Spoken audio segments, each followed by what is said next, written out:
the penultimate episode of our Star Wars Aftermath series. I can't believe it. We're almost here. We're almost done.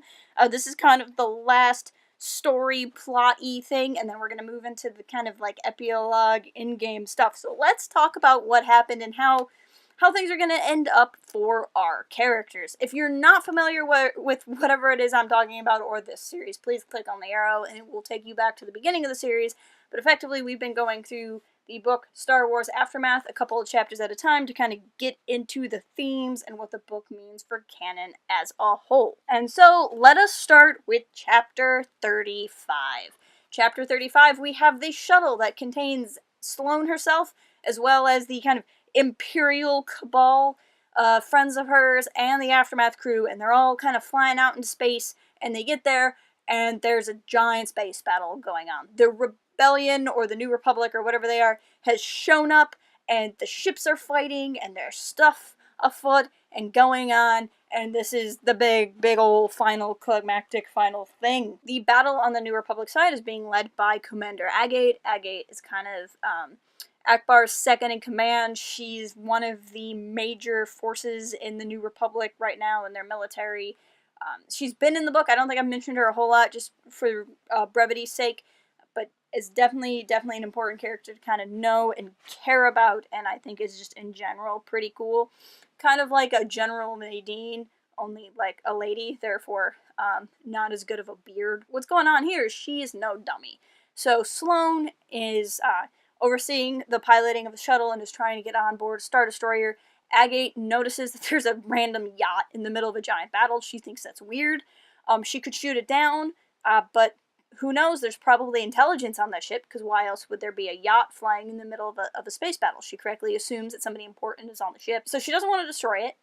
Capturing it is too hard, so she gets the idea of just make it so that the ship can't go anywhere. So she turns her firepower of her ship onto the Star Destroyer that Sloane is trying to get on, and now Sloane is kind of stuck between a rock and a hard place because they're getting shot at and they're trying to get on board the ship.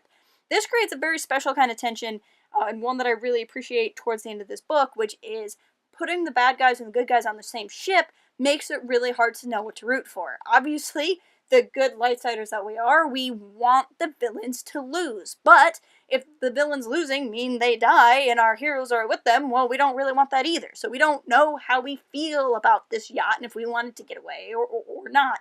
And I've always kind of appreciated that kind of tension in a story where I just never really know what I'm rooting for, and I feel like it it amps up the adrenaline for me, and I really appreciated that. Nevertheless, the shuttle does make it on board a Star Destroyer and sort of a crash landing, and the story continues from there. Timon, while all this is going on, has been safely locked up in one of the passenger compartments in the back of the yacht. He's also stuck in there with what was the original pilot of the shuttle. Now, this original pilot worked for the Satrap back on Akiva, and he doesn't like the Empire a whole lot because they just stole a ship. So Timon is able to convince the pilot to help him get into crawl space. Timon gets in the crawl space and gets to Nora, Singer, and Jazz, who are all being locked up and kind of taunted by the Dandelion fellow. Timon is able to use kind of his fancy little multi-tool to free them all. So suddenly now tables have turned. Jazz gets a hold of a weapon. She's got one Imperial at gunpoint, but it's a big ol' I'm pointing at you and you're pointing at me kind of fest. And that all goes, you know, as you would think would go, until, as I said, the shuttle crash lands inside the Star Destroyer, and then everything's up in a tumult. So basically what happens is Crassus, who is the banking clan kind of, not banking clan, but the banker guy, he dies in the crash. We don't see where Dandelion guy goes. Shale, who's the military strategist, and Tashu, who's the dark side guy, they're both captured. No sign of Sloane, no sign of anybody else.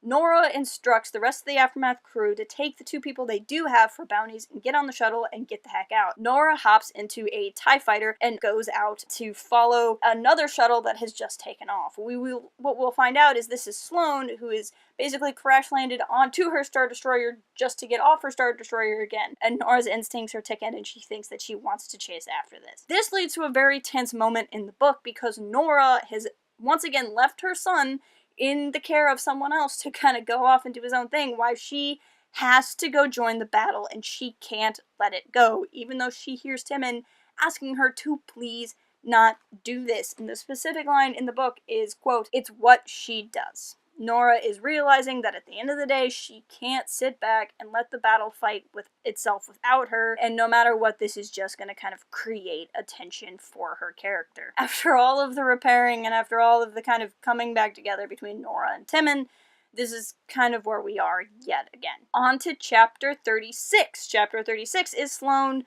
now in the shuttle trying to get away, and she's trying to run off to another Star Destroyer, go somewhere else, when she hears a bump in the night inside of her ship.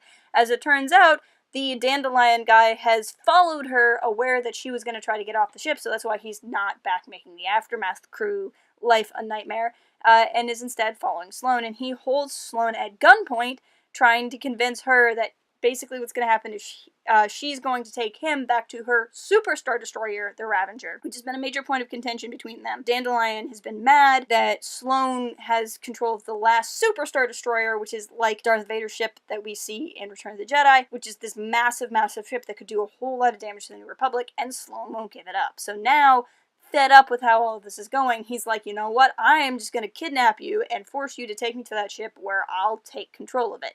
Sloane is not happy with this, to say the least. Quick correction mid-video, because we are the height of professionalism around here. I just realized I basically blurred events that happened in 35 and 36 together. I'm sorry, kind of read it all and everything was happening so fast. So Nora running off is actually the end of 36, as well as Dandelion showing up.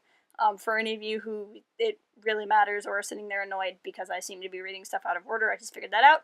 But anyway, the point is, in those two chapters, all of that stuff happened. Which takes us to chapter 37. Nora is now in a TIE fighter, and she reaches out to the New Republic. The New Republic believes her, not so much because they necessarily believe her, but more so because they're just kind of that curious. They figure if this is a deception, it's not a deception that's going to last very long. Sloane is trying to figure out how she's going to get away from Dandelion, and basically she needs to wait for the proper moment. So she...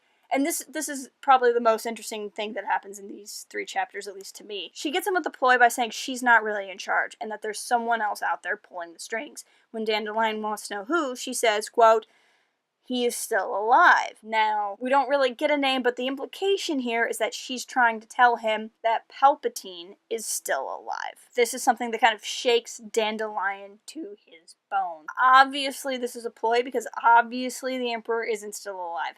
However, in light of the next two books to come, it's interesting that she kind of goes down this route, especially because she thinks to herself that things didn't go according to plan on Akiva, and then wonders to herself silently if perhaps maybe how things turned out was actually the plan after all. This is not Sloane thinking out to some galactic cosmic force plan on how things ought to have gone, but in fact that there is a plan going on that she doesn't fully know about, and that is something we're going to get into next week. But it is a bit of foreshadowing that I didn't pick up on right away my first time through the series, because of course I hadn't read the next two books. But this is kind of where we see some seeds being laid down for us for where the story is going to come. Ultimately, Sloane gets away from Dandelion by distracting him. She reaches for the controls of the ship, turns the ship drastically, because of course he's standing up on his own 2 feet to show how tough he is, and she basically knocks him off his feet, takes his gun from him, shoots him once in the gut, and then literally kicks him into the next room because Sloane's pretty BA. She then kind of fakes her own death, as it were, by rigging the ship to blow up, turning the cockpit into an escape pod. Ship blows up, escape pod goes away, no one knows they escaped, la-di-da, classic Imperial move. But what also happens is Nora is, of course, tailing the shuttle. So when the shuttle blows up, Nora's TIE fighter is really close. We get the line of Nora thinking to herself, at least her son knows that she loves him, and then, quote, "Nora is gone." Please keep in mind that this is like the third time Nora has died in this book. I promised I would never spoil anything going forward, but just keep in mind this is the third time Nora has died in this book. But that's effectively, like, the conclusion. We're gonna get a few odds and ends clarified for us in the next week, but that's pretty much where the story goes. Just as kind of, and I'm gonna do probably a more official review on the book and say more about this next week. But I will say that I love the book Aftermath This is like the third time I've read it. I don't really read books that often, so the fact that I'm reading this for a third time and I'm willing to do so should say a lot about how much I enjoy the book. And I want to lay that down before what I am about to say, which is the weakest part about this book is the pacing. The pacing on this book really, really struggles. It takes a long time for the book to get going. Then it kind of has this bit where it's really, really fun and a lot is happening, and then it ends really, really fast. And I just kind of wish that the kind of plot could have been extended and that maybe the ending wouldn't sneak up on us. That is a problem I do not recall the next two books having. So unless short-term nostalgia is getting to me, this is where I say that the next two books really improve upon the first, and where I've really encouraged people who've had problems with the first book to keep with the series and keep going. It genuinely is a wonderful trilogy, and there's a lot that goes on in this book, despite the pacing, that I can really appreciate, and really only appreciate having now read the next two. But with that, we're gonna get to the final leg, which is some of the most interesting material, if I do say so myself, for next week when we finish this up. So, the last thing in part 3 is an interlude on the planet of Jakku. So we're going to see a little bit of stuff happen on Jakku, and then we're going to enter part 4. And as you can see, part 4 is a really, really short part of the book. Part 4 is going to have chapter 38 in it, and then an interlude on Chandrila, and then an epilogue. But effectively, the best way to look at it is for next week, finish the book. Like I said, there's going to be some stuff I've been really excited to talk to you guys that I've been literally waiting to the final pages of the novel to be able to talk to you guys about, so I'm very excited for next week, because really I'm just excited to get to Life Debt and Empire's End. But with that, thank you so much for being with me as I talk about this book all of these weeks. Thank you for those of you who've been reading along, who've been encouraged to start reading along. It's really been a fun thing, and I'm excited to kind of keep going with you into the new book. But until then, please leave a comment telling me what you think of the story so far. If you're not already, please follow us on Twitter at Port Haven Forums and visit port-haven.com for even more. And I will talk to you all next week.